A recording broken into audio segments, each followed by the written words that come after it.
সিংহাসনে আরোহণ হন। তারা এশিয়া, ইউরোপ এবং আফ্রিকার বেশিরভাগ অঞ্চল নিয়ন্ত্রণ করেছিলেন। এমনকি এখন অটোমান সাম্রাজ্যের সীমানা সুদূর পশ্চিমে মরক্কোদের কাছে পৌঁছেছিল। কিন্তু তার সময়কালকে অটোমানদের টার্নিং। আসসালামু আলাইকুম ওয়া রাহমাতুল্লাহি ওয়া বারাকাতুহু। কেমন আছেন বন্ধুরা? আশা করি সবাই আল্লাহর রহমতে ভালো আছেন। তো আগের ভিডিওতে আমি উসমানী খেলাফতের দ্বিতীয় পর্বে উসমানিয়ার 10 নম্বর সুলতান সুলেমান 1 পর্যন্ত বলেছিলাম। আর আজকে আমি শুরু করতে যাচ্ছি উসমানী খেলাফতের দ্বিতীয় পর্বে 11 নম্বর সুলতান সেলিম 2 থেকে শেষ পর্যন্ত। হ্যাঁ, আর যারা আমার উসমানী ও উমাইয়া খেলাফতের ভিডিওগুলো দেখেননি তারা এই ভিডিও ডিসক্রিপশনে ভিডিও লিংক দেওয়া আছে, ওখান থেকে দেখে নেবেন। তো বন্ধুরা চলুন ভিডিওটা শুরু করা যাক। সুলতান সুলেমানের পর তার পুত্র সেলিম 2 সুলতান হন। তিনি ছিলেন হরেম সুলতানের পুত্র, কিন্তু তার শাসনামলে তার স্ত্রী নুরবানু সুলতান এবং তার গ্র্যান্ড ওজির মুহাম্মদ সুকুলু বেশিরভাগ রাষ্ট্রীয় কর্মকাণ্ড নিয়ন্ত্রণ করতেন। এছাড়া তার মেয়ে ইসমিহা সুলতানের বিয়ে হয়েছিল ভিজিয়ার মুহাম্মদ পাশার সাথে। সুলতান সেলিমের পর তার পুত্র সুলতান মুরাদ সিংহাসনে আরোহণ হন। তারা এশিয়া, ইউরোপ এবং আফ্রিকার বেশিরভাগ অঞ্চল নিয়ন্ত্রণ করেছিলেন। এমনকি এখন অটোমান সাম্রাজ্যের সীমানা সুদূর পশ্চিমে মরক্কোদের কাছে পৌঁছেছিল। কিন্তু তার সময়কালকে অটোমানদের টার্নিং পয়েন্টও বলা হয়, কারণ এখন অটোমানরা অনেক অভ্যন্তরীণ ও বাহ্যিক সমস্যার সম্মুখীন হচ্ছিল। এরপর তার পুত্র মুহাম্মদ 3 সিংহাসনে বসেন। তার সম্পর্কে জানা যায় যে তিনি সিংহাসনে বসার জন্য তার 19 ভাইকে হত্যা করেছিলেন। তিনি উসমানীয় ইতিহাসের প্রথমবারের মতো গ্রেট ব্রিটেনের সাথে সম্পর্ক স্থাপন করেন। পরবর্তী গুরুত্বপূর্ণ সুলতান ছিলেন আহমেদ 1, যিনি বর্তমান তুরস্কের ব্লু মার্কস তৈরি করেছিলেন।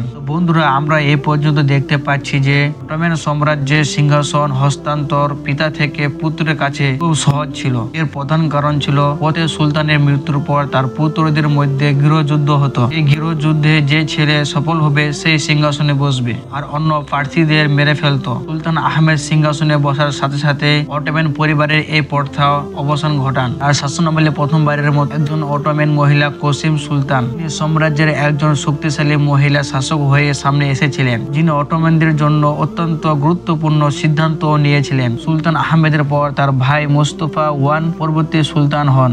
তো সুলতান আহমেদের পুত্র উসমান 2 সুলতান মুস্তফার বিরুদ্ধে বিদ্রোহ করে তাকে হত্যা করেন এবং তিনি নিজেই সিংহাসনে বসেন। কিন্তু উসমান 2 তার নিজের জনসাধারণের হাতেই নিহত হন। এরপর সুলতান আহমেদের আরো 2 ছেলে পর্যায়ক্রমে সিংহাসনে বসেন। প্রথমত মুরাদ 4 সিংহাসনে বসেন, যিনি তার সিংহাসনে আরোহণের সময় মাত্র 11 বছর বয়সী ছিলেন। তাই তার শাসনামলে রাজ্যের সমস্ত সিদ্ধান্ত তার মা কসেম সুলতানের দ্বারা নেওয়া হয়েছিল।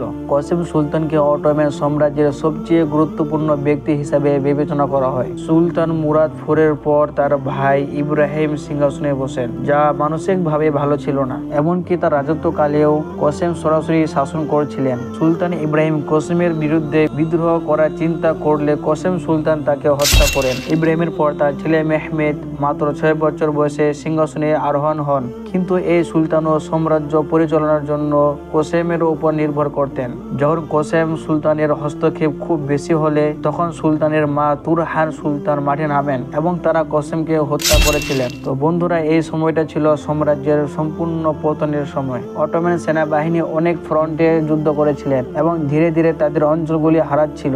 এরপর সুলতান মুহাম্মদ 4 এর প্রজন্মের অনেক সুলতান স্বল্প সময়ের জন্য সিংহাসনে বসেন, কিন্তু তাদের অধিকাংশই সাম্রাজ্য পরিচালনা সম্পর্কে তেমন কিছু জানতেন না। তাই আমরা আসি সুলতান আব্দুল হামিদ 1 এর যুগে, যিনি এই সাম্রাজ্য পরিচালনার জন্য যথাসাধ্য চেষ্টা করছিলেন। কিন্তু তখন সাম্রাজ্য এতটাই দুর্বল হয়ে পড়েছিল যে সেনাবাহিনীর বেতন দেওয়ার মতো রাজকোষে টাকা ছিল না। এই সময়ে মহীশূরের সিং টিপু সুলতান ব্রিটিশদের বিরুদ্ধে সুলতানের কাছে সাহায্য চেয়েছিলেন, কিন্তু যেহেতু উসমানীয় খিলাফত নিজেই সেই সময়ে নড়বড় হয়ে যাচ্ছিল, তাই সুলতান সাহায্য করতে অস্বীকার করেন। তার মৃত্যুর পর তার ভাতিজা সেলিম 3 সিংহাসনে আরোহণ করেন। তাকে বেশ প্রতিভাবান সুলতান হিসাবে বিবেচনা করা হয় এবং এটাও আশা করা হয়েছিল যে তারা সাম্রাজ্যের ভাগ্য পরিবর্তন করবে। যাই হোক, তিনি একটি ষড়যন্ত্রের মাধ্যমে জনসাধারণের দ্বারা হত্যা করা হয়েছিল।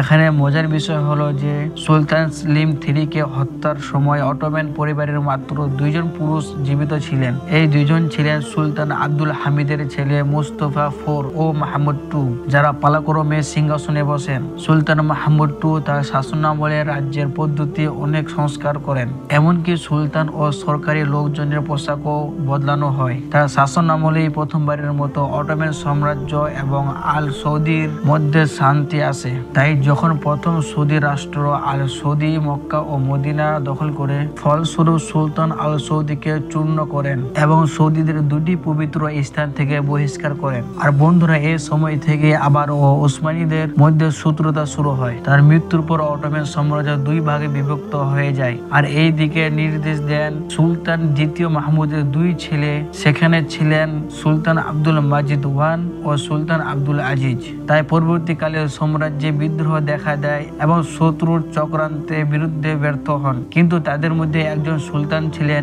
যিনি অন্ধকারের আলোর রশ্মির মতো তাকিয়েছিলেন। তার নাম সুলতান আব্দুল হামিদ, যাকে অটোমান সাম্রাজ্যের শেষ সুলতান বলে মনে করা হয়। তার সময়ে সাম্রাজ্য অর্থনৈতিকভাবে দুর্বল হয়ে পড়ে, আর অটোমান সাম্রাজ্যকে ইউরোপের অসুস্থ মানুষ বলা হয়। সুলতান আব্দুল হামিদের সবচেয়ে বড় চ্যালেঞ্জ ছিল ইয়াং তুর্ক মুভমেন্ট। তাদের লক্ষ্য ছিল খিলাফত ব্যবস্থা বাতিল করে একটি সাংবিধানিক সরকার প্রতিষ্ঠা করা। সুলতান আব্দুল হামিদ ইহুদিদের দেওয়া অনেক সুবিধা প্রত্যাখ্যান করেছিলেন। অটোমান সাম্রাজ্যের সমস্ত সমস্যা তাদের দ্বারা সমাধান করা হয়েছিল।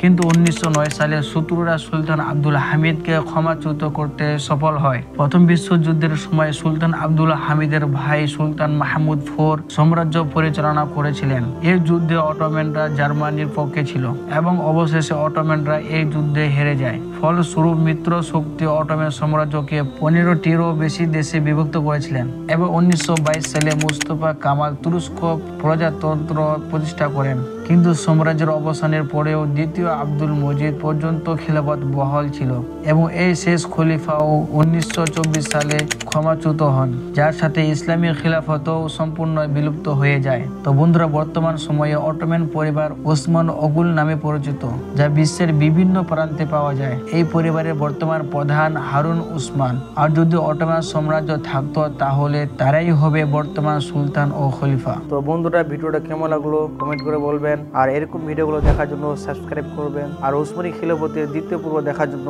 এখানে ক্লিক করুন। তো বন্ধুরা, এখান থেকে শেষ করলাম। আসসালামু আলাইকুম ওয়া রাহমাতুল্লাহি ওয়া বারাকাতুহু।